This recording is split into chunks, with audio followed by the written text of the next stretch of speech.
نحمده ونصلي على رسوله الكريم اما بعد فاعوذ بالله من الشیطان الرجیم بسم اللہ الرحمن الرحیم الم تر الی الذین نافقوا یقولون لاخوانهم الذین کفروا من اہل الکتاب لئن اخرجتم لنخرجن معکم ولا نطیع فیکم احدا ابدا وَإِن قُوتِلْتُمْ لَنَنصُرَنَّكُمْ وَاللَّهُ يَشْهَدُ إِنَّهُمْ لَكَاذِبُونَ لَئِنْ أُخْرِجُوا لَا يَخْرُجُونَ مَعَهُمْ وَلَئِنْ قُوتِلُوا لَا يَنصُرُونَهُمْ وَلَئِنْ نَصَرُوهُمْ لَيُوَلُّنَّ الْأَدْبَارَ ثُمَّ لَا يُنصَرُونَ لَأَنْتُمْ أَشَدُّ رَهْبَةً فِي صُدُورِهِمْ مِنَ اللَّهِ ذَلِكَ بِأَنَّهُمْ قَوْمٌ لَا يَفْقَهُونَ لا يقاتلونكم جميعا إلا في قرى محصنة أو من وراء جدر بأسهم بينهم شديد تحسبهم جميعا وقلوبهم شتى ذلك بأنهم قوم لا يعقلون كمثل الذين من قبلهم قريبا ذاقوا وبال أمرهم ولهم عذاب أليم كمثل الشيطان إذ قال للإنسان اكفر فلما كفر قال إني بريء منك إني أخاف الله رب العالمين فكان عاقبتهما أنهما في النار خالدين فيها وذلك جزاء الظالمين صدق الله العظيم رب اشرح لي صدري ويسر لي أمري واحلل عقدة من لساني يفقهوا قولي آمین یا رب العالمین۔ جو سورہ حشر کی آیات 11 تا 17 ہیں جن پر دوسرا رکوع مشتمل ہے اس سورہ مبارکہ کا، ان کی تلاوت آپ نے سماعت فرمائی۔ اس سے پہلے ہم آیت نمبر 10 تک مطالعہ کر چکے ہیں، آج آیت نمبر 11 سے شروع کر رہے ہیں۔ ان آیات پر گفتگو سے پہلے یہ جو سلسلہ مضامین ہے اسے ذرا ذہن میں تازہ کر لیں کہ سورہ حدید میں ذکر آیا کہ رسولوں کے بھیجنے کا مقصد کیا ہے، لِيَقُومَ النَّاسُ بِالْقِسْطِ، تاکہ لوگ عدل پر، انصاف پر کھڑے ہو جائیں۔ ظلم کا خاتمہ اور انصاف کا قیام رسول اس لیے آئے کیونکہ ظلم کے اندر اللہ کے دین پر عمل کرنا آسان نہیں رہتا۔ سورہ مجادلہ میں بتایا کہ یہ جو اللہ کا دین یا انصاف قائم کرنا ہے، اس کے لیے جنگ و جدال کرنا پڑتا ہے۔ دو پارٹیاں بنتی ہیں، ایک اللہ کی مخالف پارٹی ہے، ایک اللہ کی حمایتی پارٹی ہے۔ جو اللہ کی مخالف پارٹی ہے وہ در حقیقت شیطان کی پارٹی ہے، وہ حزب الشیطان ہے، اور جو اللہ کی حامی پارٹی ہے وہ حزب اللہ ہے، وہ اللہ کی پارٹی ہے۔ صورت شمشیر ہے دست قضا میں، وہ قوم کرتی ہے ہر لحظہ اپنے عمل کا جو حساب۔ تو یہ اپنا احتساب کرنے والے لوگ جو ہیں خود احتسابی، یہ اللہ کی پارٹی ہیں، اور یہ اللہ تعالیٰ کی یہ پارٹی غالب آئے گی اور شیطان کی پارٹی مغلوب ہوگی۔ یہ ازل سے چلا آ رہا اللہ کا دستور ہے۔ یہ مقابلہ بھی جاری رہا ہے، ستیزہ کار رہا ہے ازل سے تا امروز۔ یہ جو ہے نا، یہ جنگ حق و باطل کی ہمیشہ رہی ہے، اور اس میں غلبہ اللہ تعالیٰ بالآخر، جب بھی یہ جنگ ہوئی اللہ نے آخر میں جا کے غلبہ حق کو عطا کیا۔ کتب اللہ لاغلبن انا و رسلی، اللہ نے لکھ دیا ہے میں اور میرے رسول غالب آئیں گے، میری پارٹی غالب آئے گی۔ اس کے بعد سورہ حشر میں اس پارٹی کے مختلف، یعنی ویسے تو سورہ مجادلہ میں بھی بتایا کہ ایک عنصر تمہارے اندر ہے، کہنے کو وہ اپنا قانونی طور پر حزب اللہ میں شامل ہے، حقیقی طور پر وہ حزب شیطان کا حصہ ہے، جسے قرآن مجید نے منافقین کا نام دیا ہے۔ دو منہ ہمارے ہاں بعض لوگوں کو جو زیادہ نقصان دینے والے ہوں انہیں کہتے ہیں دو منہ سرواڑ، اور دو منہ بندہ دو رخ آدمی، دونوں طرف تعلقات رکھنے والا۔ دنیا کے اعتبار سے اگر آپ دیکھیں تو بہترین حکمت عملی یہی ہوتی ہے کہ جب دو آدمی لڑ رہے ہوں تو آپ کا تعلق دونوں کے ساتھ ہو، اسی میں امن ہے، اسی میں سکون ہے، اور اسی میں فائدہ ہے کہ جو بھی جیتے اس کے ساتھ آپ کا تعلق ہونا چاہیے۔ پتہ نہیں کون جیتے، تو جو جیت جائے تو اس کے ساتھ جو ہے نا گڈ آفیسز ہونے چاہیے۔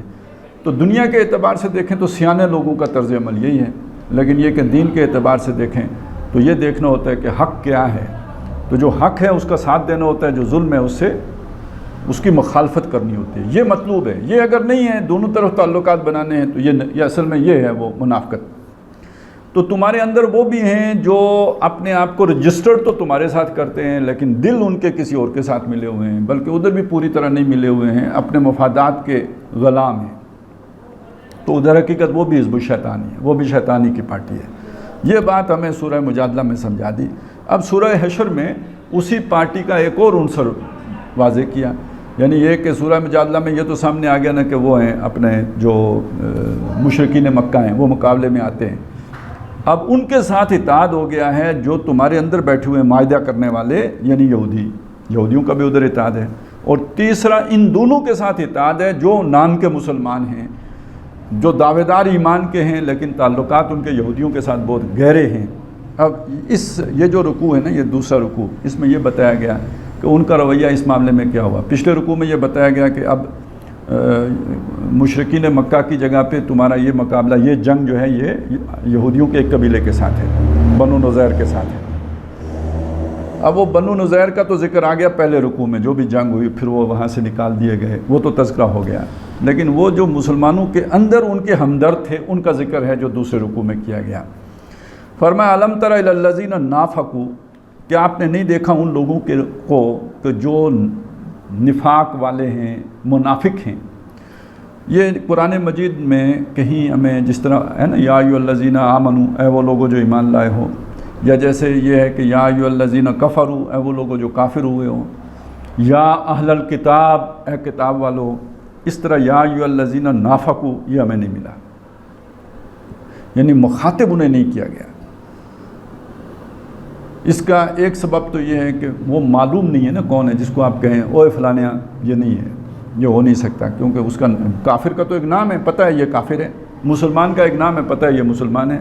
منافق ہوا جو دو منہ ہیں تو اس کو کس منہ سے آپ مخاطب کریں گے، لہذا اس کے لیے کوئی خطاب نہیں ہے۔ ذکر ہے ان کی علامتیں ہیں جو بیان کی گئی ہیں، وَمِنَ النَّاسِ مَن يَقُولُ آمَنَّا بِاللَّهِ وَبِالْيَوْمِ الْآخِرِ وَمَا هُمْ بِمُؤْمِنِينَ، اس طرح کی باتیں آپ کو مل جائیں گی، لیکن یا ایھا الذین نافقوا نہیں ملے گا۔ یہ ایک جگہ ہے جہاں پر براہ راست تو یہ نہیں کہا کہ اے فلانے ہو، لیکن یہ بات ہے کہ آپ نے ان لوگوں کو نہیں دیکھا کہ جو منافق ہیں۔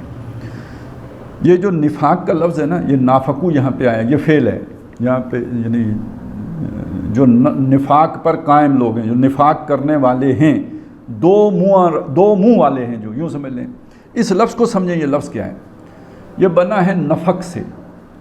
نفق قرآن مجید میں استعمال ہوا ہے سرنگ کے معنی میں، نفقن فی الارض، زمین میں سرنگ کھودنا۔ سرنگ وہ شے ہوتی ہے اوپر سے تو آپ کو مٹی نظر اندر سرنگ ہے، کھول ہے، خالی جگہ ہے، یہ سرنگ ہوتی ہے۔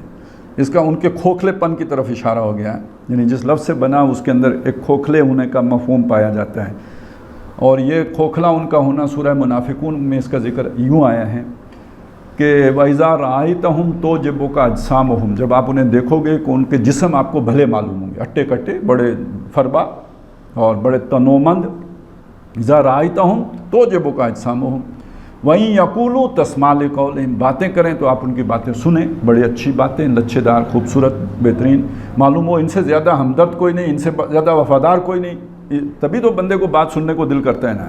تو بہترین انداز میں نہایت وفاداری کے جو ہے نا وہ گیت گاتے نظر آئیں گے۔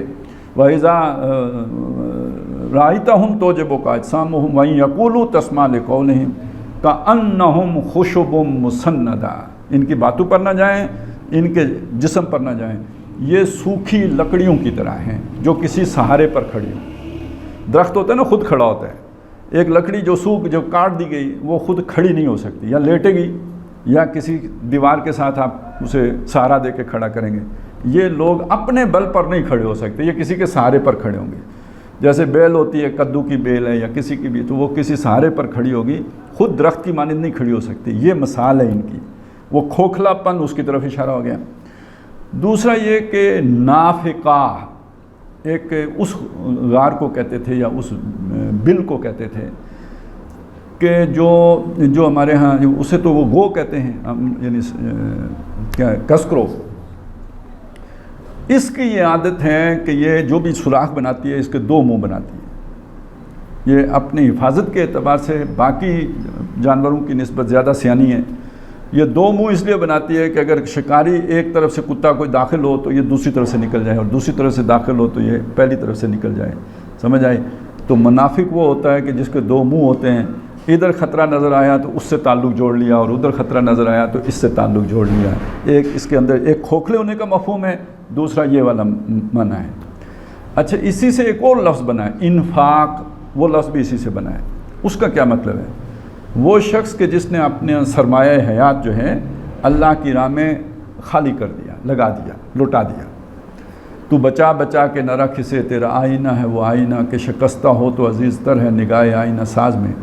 یا جو اقبال نے کہا نا کہ یہی کچھ ہے ساقی متاع فقیر، اسی سے غریبی میں ہوں میں امیر، لٹا دے کھپا دے میرے قافلے پہ، لٹا دے اسے، لٹا دے ٹھکانے لگا دے اسے۔ یہ جو ٹھکانے لگا دیا، اپنا سارا مال، اسباب، اولاد، کاروبار جنہوں نے ٹھکانے لگا دیا، یعنی اللہ کی راہ میں قربان کر دیا، یہ انفاق ہے۔ تو ایک وہ شخص ہے جس نے اپنا سب کچھ اللہ کے لیے لگا دیا، وہ انفاق ہے، وہ دین کا سب، یعنی اس میں جان جانا بھی شامل ہے۔ انفاق میں وہ جو سورہ حدید میں ہم نے پڑھا تھا، تو جان جانا بھی شامل ہے، وہ بلندی پہ لے کے جاتے ہیں۔ اور اسی انفاق، اسی نفق سے دوسرا لفظ بنا نفاق، جس کا مطلب ہے وہ سارا کچھ بچا بچا کے رکھنا، اور شخصیت کا کھوکھلا ہو جانا، اور دو منہ رکھنا، دونوں طرف تعلقات بنا کے رکھنا۔ اب چونکہ یہ نافقو ہیں، دونوں طرف تعلقات رکھے ہوئے ہیں، کس لیے رکھے ہوئے ہیں؟ اپنے وہ مفادات کے تحفظ کے لیے رکھے ہوئے ہیں۔ تو ایک طرف مسلمانوں سے تعلقات ہیں، دوسری طرف وہ جو بنو نذیر ہیں ان کے ساتھ تعلقات ہیں۔ اب دیکھیے ان کا معاملہ ہے کیسا؟ مسلمانوں کے پاس آ کے وفاداری کے باتیں، ادھر جا کے کیا باتیں کی وہ قرآن نے کھولی ہیں۔ الم تر الی الذین نافقوا، کیا آپ نے دیکھا ان لوگوں کو جو منافق ہیں؟ یقولون، وہ کہتے ہیں لاخوانہم الذین کفروا من اہل الکتاب، اپنے ان بھائیوں کو جو کہ اہل کتاب میں سے ہیں اور کافر ہیں۔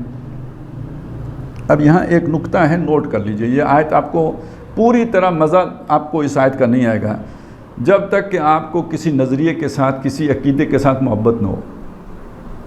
جب آپ کو کسی نظریے یا عقیدے کے ساتھ محبت ہو جائے، اب اس کے جو مخالفین ہیں اس نظریے کے، ان کے ساتھ آپ کی دوستی نہیں ہو سکتی۔ وہ جو سورہ مجادلہ میں ہم نے پڑھا تھا، خواہ وہ ماں باپ ہوں، خواہ وہ رشتہ دار ہوں، بیوی بچے ہوں، وہ کوئی بھی ہو، جو آپ کا نظریہ ہے جس سے کہ آپ کو عقیدت ہے، اس نظریے کے مخالفین کے ساتھ آپ کا تعلق نہیں بن سکتا۔ اب یہ ذہن میں رکھیں، آپ کا ایک نصب العین ہے، آپ کا ایک مقصد زندگی ہے، آپ ایک نظریے کے ساتھ اپنے آپ کو وابستہ کر لیے ہیں، وہ یکسو ہو گئے ہیں، آدھا تیتر آدھا بٹیر نہیں ہے، دو منہیں نہیں ہیں، پوری طرح اس نظریے کے ساتھ آپ جڑ گئے ہیں۔ یعنی اس کو آج کے اعتبار سے ہم سمجھ رہے ہیں ابھی۔ ایک طرف یہ دیکھیں یہودیوں کا مسئلہ دیکھیں اور ان کے ساتھ منافقین کا مسئلہ دیکھیں، لیکن میں اپنے لیے جب ان آیتوں سے سبق لوں گا تو کیسے لوں گا؟ ایک نظریہ ہے جس سے مجھے محبت ہے، اب اس نظریے کے ساتھ کچھ لوگوں کی دشمنی ہے، وہ اسے غلط سمجھتے ہیں، وہ اسے صحیح نہیں سمجھتے، وہ اسے کہتے ہیں یہ تو جو ہے نا فلانے کا تفرد ہے، یہ مجمع علیہ کے خلاف ہے، یہ تو ہماری روایت کے خلاف ہے، یہ تو پتہ نہیں انہوں نے کمیونزم سے نکالا ہے، اور یہ پتہ نہیں انہوں نے سوشلزم سے نکالا ہے، یہ محمد الرسول اللہ صلی اللہ علیہ وسلم کا تو نظریہ نہیں ہے۔ جو لوگ اس طرح کا تصور رکھتے ہوں، اگر آپ اپنے نظریے کے ساتھ مخلص ہوں تو ان سے آپ کی محبت ہو سکتی ہے؟ نہیں ہو سکتی۔ تو اب جو لوگ ایسے لوگوں کے ساتھ جا کے یہ باتیں کریں، جیسے کہ نبی صلی اللہ علیہ وسلم کے وہ ساتھی جو جا کے یہودیوں کے ساتھ اس طرح کی باتیں کر رہے تھے، اگر وہ منافق ہیں تو یہ کیوں نہیں منافق ہیں؟ اور اگر چلیں نہیں بھی منافق تو آپ کی دوستی کے حقدار یہ پھر کیسے بنیں گے؟ تو یہ ذہن میں رکھیں گے، اپنے اوپر بھی اپلائی کریں گے، تب اصل میں تو قرآن مجید کا فہم حاصل ہوگا نا، نہیں تو پھر وہ اس کا پوری طرح آپ حظ نہیں لے سکیں گے، لطف نہیں اٹھا سکیں گے۔ تو الم تر الی الذین نافقوا یقولون لاخوانہم، کہتے ہیں اپنے ان بھائیوں سے، الذین کفروا، جنہوں نے کفر کیا، ان کے نظریے کو نہیں مانا، اور خاص طور پر یہ عادلانہ نظام کے قیام کے حمایتی نہیں ہیں، وہ کہتے ہیں بس نمازیں پڑھو، روزے رکھو، اللہ اللہ خیر صلی اللہ، یہ ظلم کا خاتمہ اور عدل قائم کرنا، یہ کھکھیڑ مول لینے کی ضرورت نہیں ہے۔ من اہل الکتاب، جو ہیں اہل کتاب میں سے، ویسے اس زمانے کے جو اہل کتاب تھے، حضور صلی اللہ علیہ وسلم کے دور کے جو اہل کتاب تھے، ان میں نیکی آج کے ہم مسلمانوں سے کچھ نہ کچھ دو چار آنے زیادہ ہی ہوگی، کم نہیں ہو سکتی، اس سے زیادہ ہی ہوگی۔ اب یہ جا کے ان سے کیا کہتے ہیں، اب حالات بن گئے نا، ماحول بن گیا کہ اب ان کو نکالا جائے گا یہاں سے، مقابلہ ہوگا، جنگ ہوگی، کچھ نہ کچھ تو ہوگا۔ اب وہ صورتحال انہیں جب نظر آ گئی تو انہوں نے اپنی سفارتیں ان کے پاس بھیجی، ڈٹے رہو، جمے رہو، مقابلے پہ رہو، ہم تمہارے ساتھ ہیں۔ اب یہ ہے بیک گراؤنڈ۔ جا کے انہیں پوری طرح پیٹھ تھپکی ان کی۔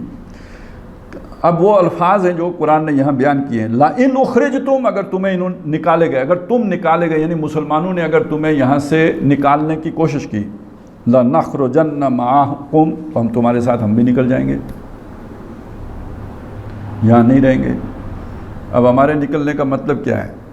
یہ اگر فرض کریں ایک آدمی سردار ہے، وہ جا کے یہ بات کہہ رہے ہیں تو اس کی پوری برادری نکل جائے گی۔ اگر نہیں بھی نکلے گی تو وہاں پہ جو ہے نا ایک تھرتھری تو مچے گی، یار اتنا بڑا سردار چلا گیا، انہوں نے ناراض کیا، ہمارا سردار ناراض ہو کے چلا گیا۔ آج کا ماحول نہیں ہے، برادریوں والا ماحول ہے۔ برادری میں آپ کو پتہ نا پگ کی اور نک کی کتنی اہمیت ہوتی ہے، تو ہمارا سردار ناراض ہو کے چلا گیا، تو یہ اب صورت بنے گی۔ تو وہ ہمارا نکلنا کوئی معمولی سی بات نہیں ہے، یہ سمجھ لیجئے کہ جیسے ملک جام کر دینا ہے، جیسے آج کوئی یہ بات کہے کہ جی ہم نکلیں گے اور سڑکیں جام کر دیں گے۔ تو لا ان اخرجتم، اگر تم نکالے گئے، لنخرجن معکم، ہم بھی تمہارے ساتھ نکل جائیں گے، ولا نطیع فیکم احدا ابدا، اور ہم اطاعت نہیں کریں گے تمہارے معاملے میں کسی کی بھی کبھی بھی۔ اس جملے کا مطلب سمجھا ہے؟ یعنی جو تمہارے بارے میں اگر کوئی فیصلہ کرے گا تو ہم اس کی نہیں مانیں گے۔ تو فیصلہ کون کرے گا؟ نبی صلی اللہ علیہ وسلم کریں گے۔ یعنی یہ صاف انہوں نے وہاں جا کے یہ بات کہی کہ ہم محمد رسول اللہ صلی اللہ علیہ وسلم کی بات کو نہیں مانیں گے۔ اچھا ادھر کیا ہے؟ معاہدہ کیا تھا جو جب نبی صلی اللہ علیہ وسلم مدینے میں آئے ہیں، جو بیعت ہوئی ہے، وہ بیعت کیا تھی؟ بیعت یہ ہے، یہ عبادہ ابن ثابت رضی اللہ تعالیٰ عنہ نے بیان کیا ہے کہ بایعنا رسول اللہ صلی اللہ علیہ وسلم، ہم نے اللہ کے رسول صلی اللہ علیہ وسلم کے ہاتھ میں ہاتھ دے کر عہد کیا تھا، علی السمع والطاعت، کہ سنیں گے اور اطاعت کریں گے، جو آپ حکم دیں گے ہم مانیں گے، فی العسر والیسر، تنگی ہو یا آسانی ہو، والمنشط والمکرہ، ہمیں اچھا لگے وہ حکم یا برا لگے۔ یہ دو چیزیں علیحدہ ہوتی ہیں۔ ایک یہ ہے کہ آپ کو آپ کی مرضی کا فیصلہ ہو جائے یا حکم دیا جائے تو پھر گرمی ہو سردی ہو بندہ پرواہ نہیں کرتا، لیکن دوسری طرف یہ کہ آپ کی مرضی کے مطابق نہ ہو تو کتنا ہی اچھا ماحول ہو پھر بھی جانے کو دل نہیں کرتا۔ مرضی والی بات علیحدہ ہے۔ دوسرا حالات ہیں کہ حالات کیسے ہیں، سخت حالات ہیں، آسان حالات ہیں، موسم موافق ہے، موسم مخالف ہے، لڑنے جس سے جانا ہے وہ کون ہے، آرام سے فتح حاصل ہو جائے گی یا پتہ نہیں کشتوں کے پشتے لگ جائیں گے۔ تو علی السمع والطاعت فی العسر والیسر والمنشط والمکرہ، وعلی اللہ ننازع امر اہلہ، ہم معاملے میں جھگڑا نہیں کریں گے کسی بھی اس معاملے کے اہل جو بھی ہوگا نا، جو اولو الامر ہوگا اس کے ساتھ ہم جھگڑا نہیں کریں گے، یعنی جس کو آپ امیر بنائیں گے اس سے بھی نہیں جھگڑا کریں گے۔ وَنَقُولَ بِالْحَقِّ أَيْنَمَا كُنَّا، اور جہاں کہیں بھی ہوں گے حق بات کہیں گے، وَلَا نَخَافُ فِي اللَّهِ لَوْمَةَ لَائِمٍ، اور اللہ کے معاملے میں کسی ملامت کرنے والے کی ملامت سے ڈریں گے نہیں۔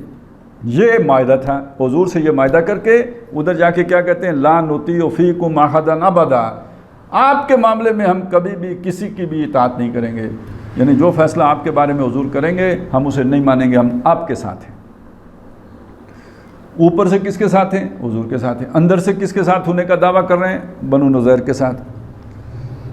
وَإِن قُوتِلْتُمْ، اور اگر آپ سے جنگ کی گئی، آپ پر جنگ مسلط کی گئی، لَنَنْصُرَنَّكُمْ، ہم لازماً آپ کی مدد کریں گے۔ اب یہ جو لَنَنْصُرَنَّكُمْ ہے نا، یہ لام تاکید بھی ہے، پھر نون ثقیلہ ہے، یعنی ننصرو تھا اصل میں، اور ننصرو کے اوپر لام تاکید داخل کیا، لننصرو ہو گیا، پھر اس کو اوپر نون ثقیلہ لننصرن ہو گیا، تو ہم لازماً مدد کریں گے کم تمہاری۔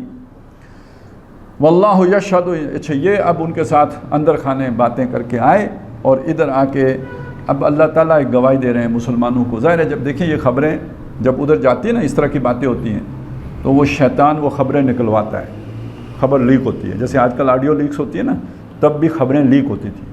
خبریں لیک کرنے کا مقصد کیا ہوتا ہے؟ یہ قرآن مجید اصل میں صحیح آپ کو تب سمجھ میں آتا ہے نا جب آپ اس عمل میں، اس طرح کے کسی عمل میں شریک ہوں، اس طرح کی کیفیات سے گزرتے ہیں، پھر وہ بات پوری طرح سمجھ میں آتی ہے۔ تو خبر لیک ایسے ہوتی ہے، لیک ہونے کا نقصان یہ ہوتا ہے کہ جب آپ کہیں کسی محاذ پہ ڈٹے ہوئے ہیں اور محاذ پہ آپ ڈٹے ہوئے ہیں تو وہاں معاملہ 50-50 ہوتا ہے، یعنی کوئی پتہ نہیں ہوتا کون جیتے گا کون ہارے گا، یہ تو بس اب آپ جان ہتھیلی پہ لے کے نکل آئے، اللہ نے فتح دے دی تو غازی ہوں گے، تو نہیں تو شہید ہوں گے۔ محاذ پہ جا کے کوئی پتہ نہیں ہوتا کہ کون واپس آئے گا اور کون واپس نہیں آئے گا۔ وہاں پہ ایک مورال، ایک ہوتا ہے نا مورال اپ ہونا، اور یہ مورال کیا شے ہے؟ انسان کی ہمت جوان رہے۔ آپ نے اگر وہ دیکھو نا کتے لڑ رہے ہوں تو جب تک کتے کی دم اوپر رہتی ہے نا کتا مقابلہ کرتا ہے، اور جب بھاگنے پہ آتا ہے کتا سب سے پہلے اس کی دم نیچے جاتی ہے، وہ دم دیتا ہے پاؤں میں، ٹانگوں میں، اور پھر دوڑ لگا دیتا ہے۔ تو دم اوپر ہونے کا مطلب یہ ہے کہ اس کا مورال اپ ہے اور ہائی ٹیل ہے، اور جو ہی وہ ٹیل گئی نیچے دم دبا کے بھاگ گیا، یہ تو محاورہ ہے نا، یہ معنی ہے۔ اسی طرح انسان کا جب تک مورال اپ رہتا ہے وہ لڑتا ہے، اور جب مورال ڈاؤن ہو جاتا ہے کوئی ہمت ٹوٹ گئی، اب وہی تلوار جو ہے نا بھاری ہو جاتی ہے، جان ہاری بندوق پاری۔ تو ایک تو وہ فزیکلی بندہ کی جان آ جاتی ہے، ایک یہ کہ ہمت جب بندہ ہار جاتا ہے تب بھی بندوق پاری ہو جاتی ہے، پھر اب اٹھانا مشکل ہو جاتا ہے۔ جب اس طرح کی خبریں آتی نا کمزوری کی خبریں تو وہ ہمت توڑتی ہے، اس سے انسان کے اندر ذوف آتا ہے۔ اب یہ خبریں نکل کے گویا مسلمانوں کو دیکھیں نا، ہماری ایک طاقت ہے، ہم 700 ہیں، ہم 1000 ہیں، بیچ سے اس طرح کی خبریں آنا شروع ہو گئیں تو پھر پتہ ہی نہیں لگتا کون ساتھ ہے کون مخالف ہے۔ تو جنگ کے اندر اس طرح کی خبریں بہت خطرناک ہوتی ہیں، اسی لیے افواہ جو ہوتی ہے نا، یہ پراپیگنڈا جنگ کے بہت بڑے ہتھیاروں میں سے ایک ہتھیار سمجھا جاتا ہے۔ اتنا کہتے ہیں ہتھیاروں سے نہیں لڑائی لڑی جاتی جتنی پراپیگنڈے سے لڑی جاتی ہے۔ اور خیر ہم تو ہر کام الٹا ہی کرتے ہیں نا، کہتے ہیں انڈیا نے 1965 میں پاکستان کے اتنے جہاز گرا دیے تھے، روزانہ وہ آج 10 گرا دیے، آج 15 گرا دیے، تو 17 دنوں میں اتنے گرا دیے تھے جتنے پاکستان کے تھے ہی نہیں۔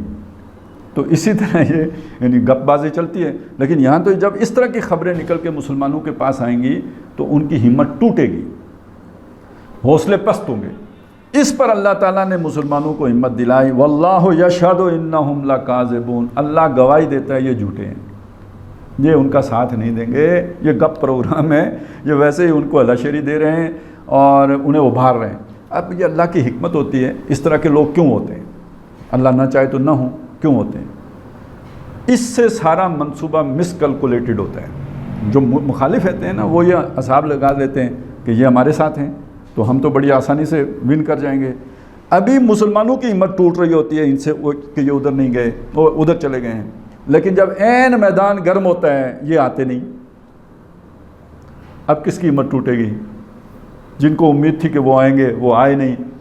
یہ سارا وہ جو کہتے ہیں نا جو گڑھا کسی کے لیے کھودتا ہے اس میں خود گرتا ہے، یہ ساری شیطان کی تدبیر خود شیطان پہ الٹ جاتی ہے۔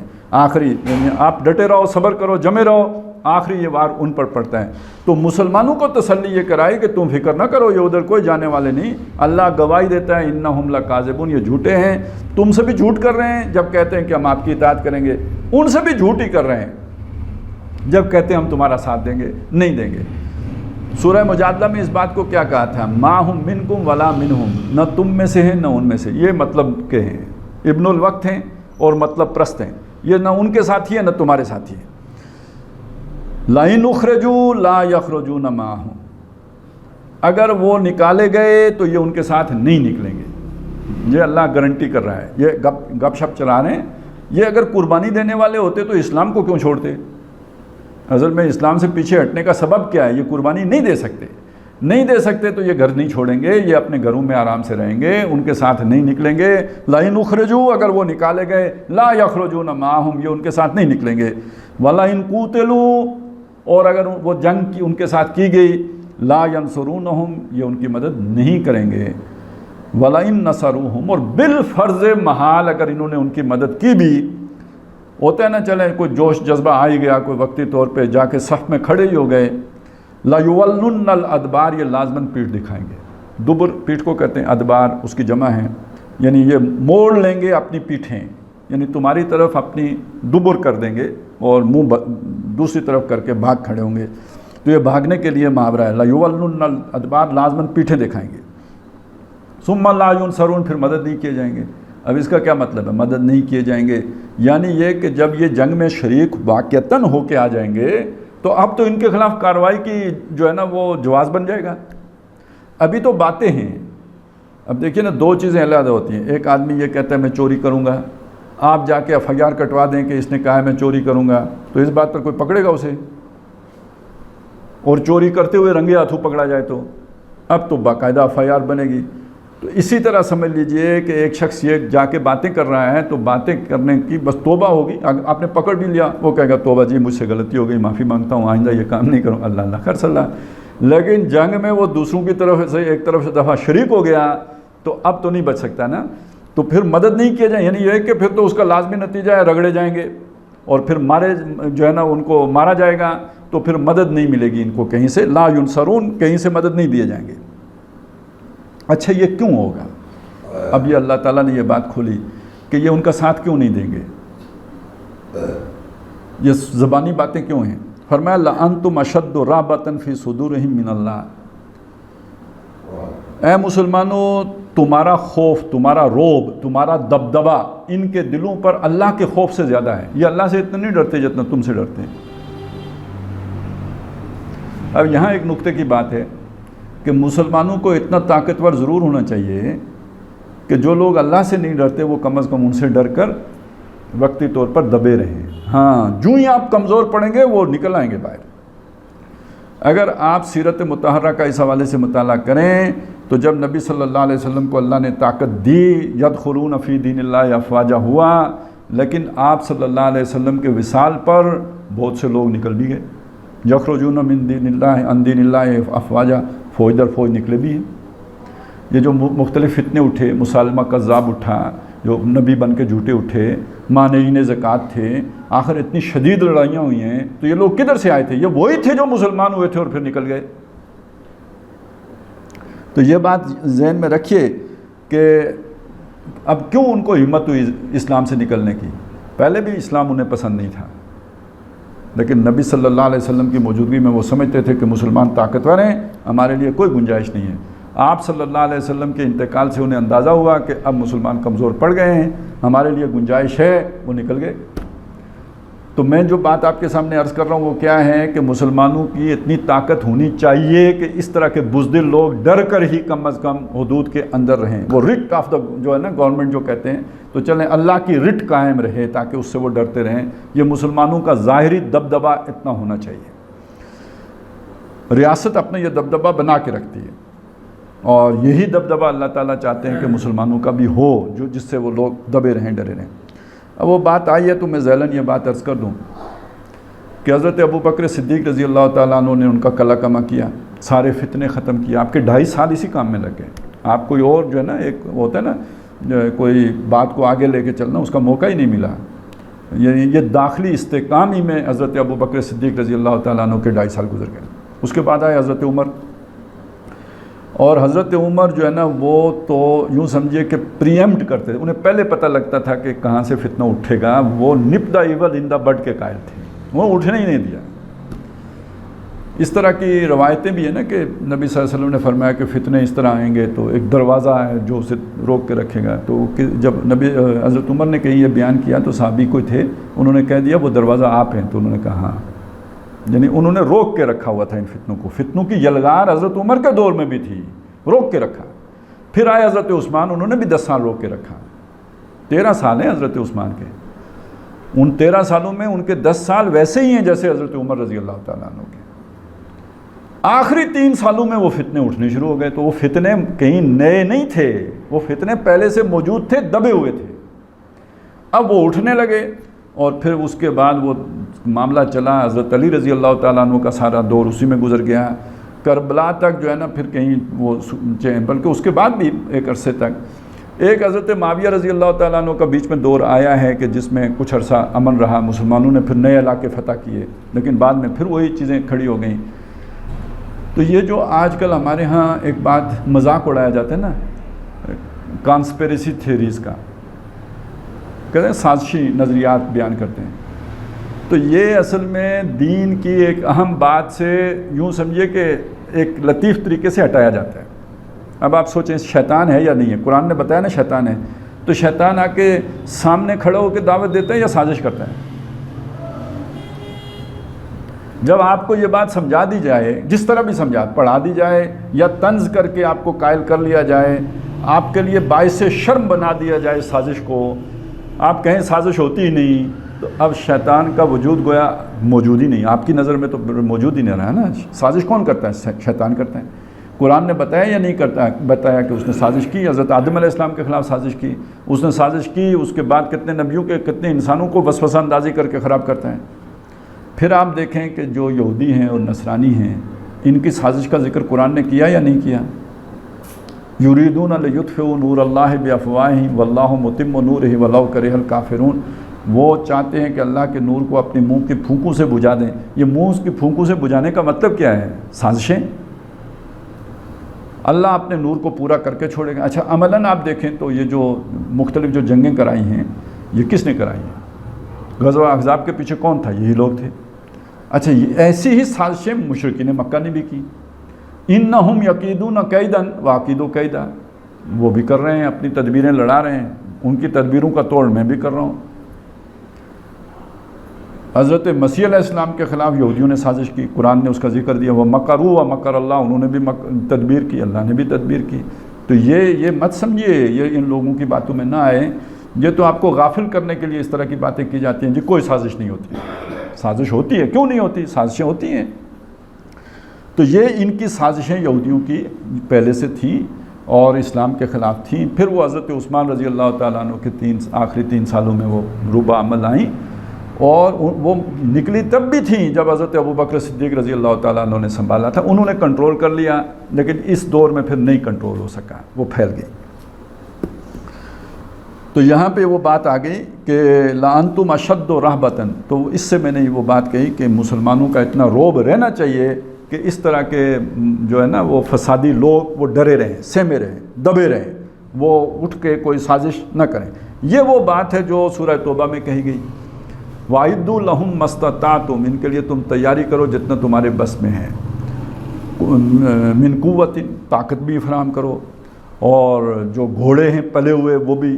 اب آج کے زمانے میں جو بھی ٹیکنالوجی ہے، میزائل ہیں، ایٹم ہے، یہ سارا اسی میں آئے گا نا۔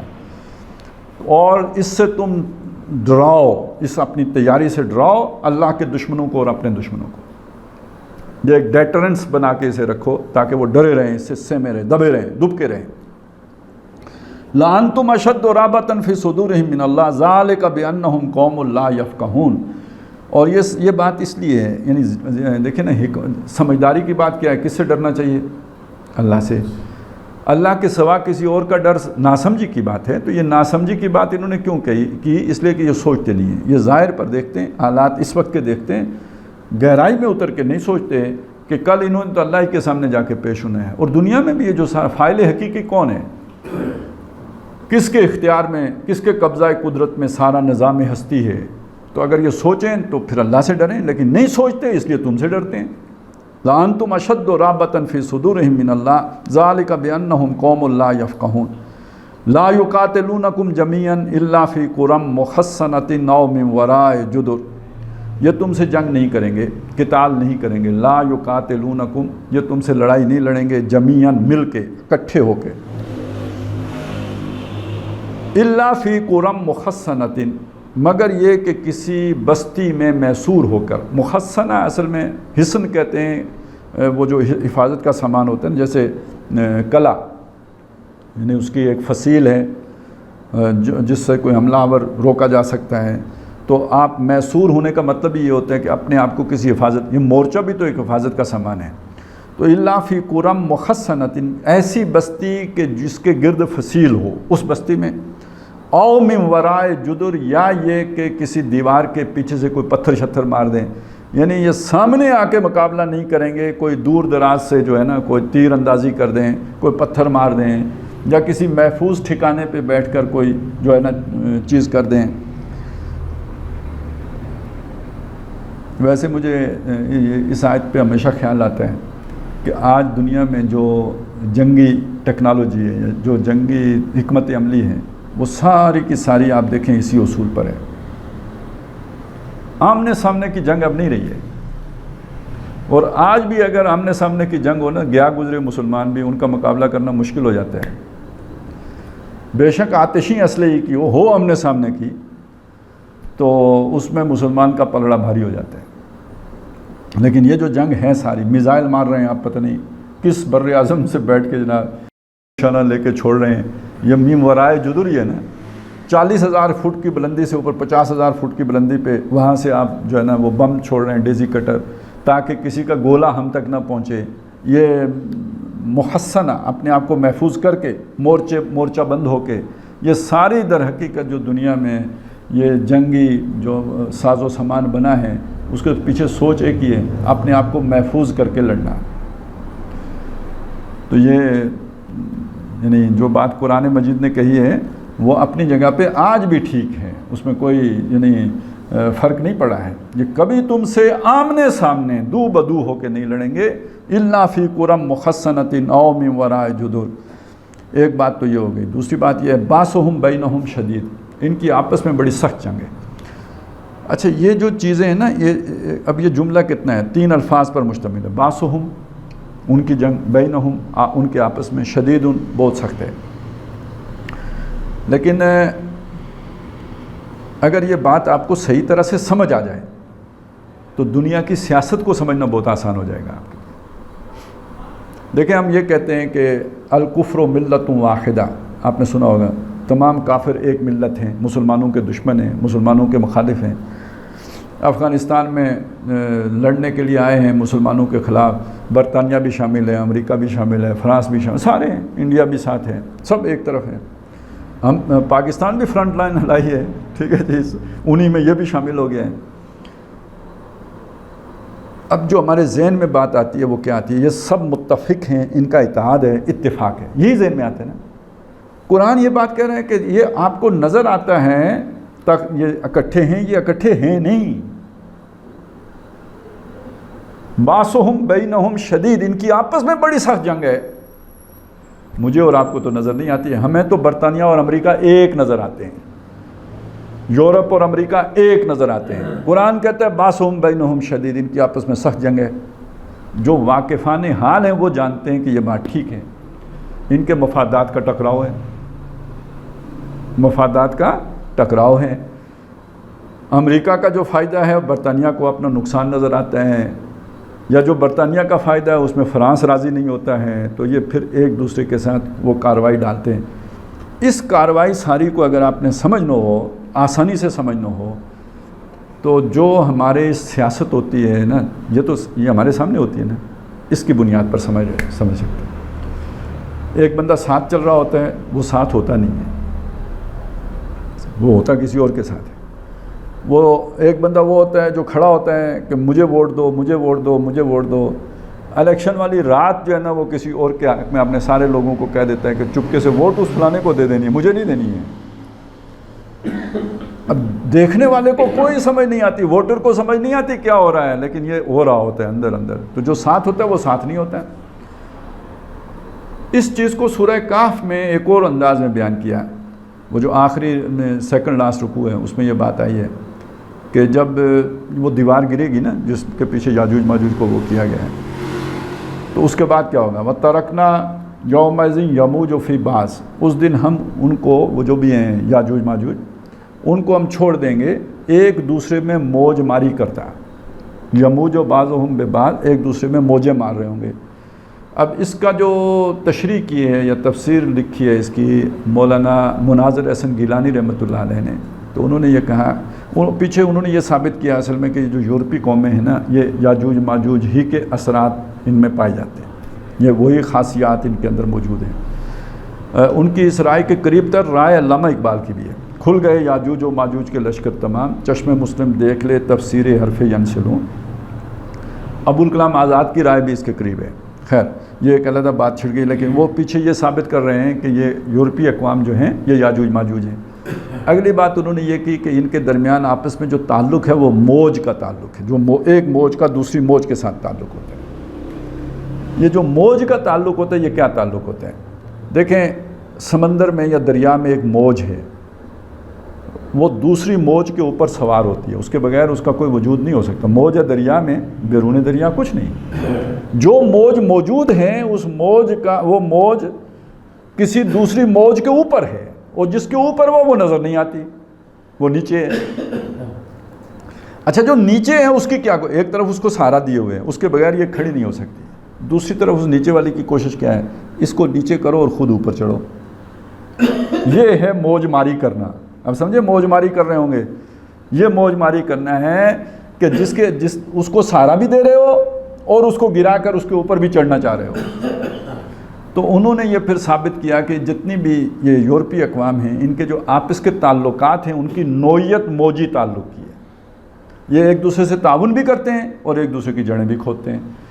آپ صرف افغانستان کے حالات جو ابھی پچھلے 10-15 سال کے گزرے ہیں ان کا ذرا تحقیقی مطالعہ کریں تو آپ کو سمجھ آ جائے گی کہ اگرچہ کہ یہ سارے اتحادی تھے فرانس برطانیہ لیکن یہ سب ایک دوسرے کی جڑیں بھی کاٹ رہے تھے.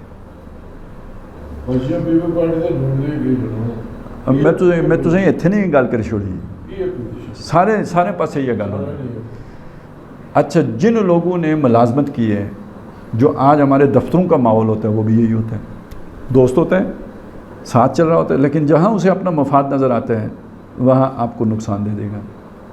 اچھا کچھ لوگ ایسے ہوتے ہیں کہ انہیں آپ فائدہ پہنچائیں وہ آپ کے کندھے پر پاؤں رکھ کر جو ہی دیوار کو پکڑیں گے سب سے پہلے آپ کو لات ماریں گے. جو ہی وہ کسی بہتر منصب پہ پہنچیں گے سب سے پہلے آپ کو لات ماریں گے جس نے ان کو فائدہ پہنچایا ہوگا. یہ ہے موجی تعلق. ہمارے ہاں ایک بات مشہور ہے کہ بچھو کے ساتھ دوستی نہیں کی جاتی کیونکہ بچھو کی عادت ہے وہ ڈنک مارتا ہے. اس کو دور رکھو اسے قریب کرو گے تو ڈنک مارے گا دور ہوگا تو ڈنک نہیں مارے. اس کا کیا مطلب ہے ایسا بندہ جس کی عادت بچھو سے ملتی ہو اس سے دوستی نہیں کرتے اسے فاصلے پہ رکھتے ہیں. کیوں وہ نزدیک آ کے نقصان پہنچاتا ہے جب تک دور رہتا ہے نقصان نہیں پہنچا سکتا. تو یہ بعض لوگوں کی خصلت ایسی ہوتی ہے کہ وہ کسی کے ساتھ متفق نہیں ہو سکتے اتحادی نہیں ہو سکتے ساتھی نہیں بن سکتے دل سے ان کے ہمدرد نہیں ہو سکتے. تعلق رکھیں گے مطلب کا تعلق رکھیں گے اور مطلب کے تعلق میں جہاں مطلب بنتا نظر آئے گا تعلق کو توڑ دیں گے. یہی مطلب پرستی ہوتی ہے نا. ابن الوقتی اسی شے کو کہتے ہیں.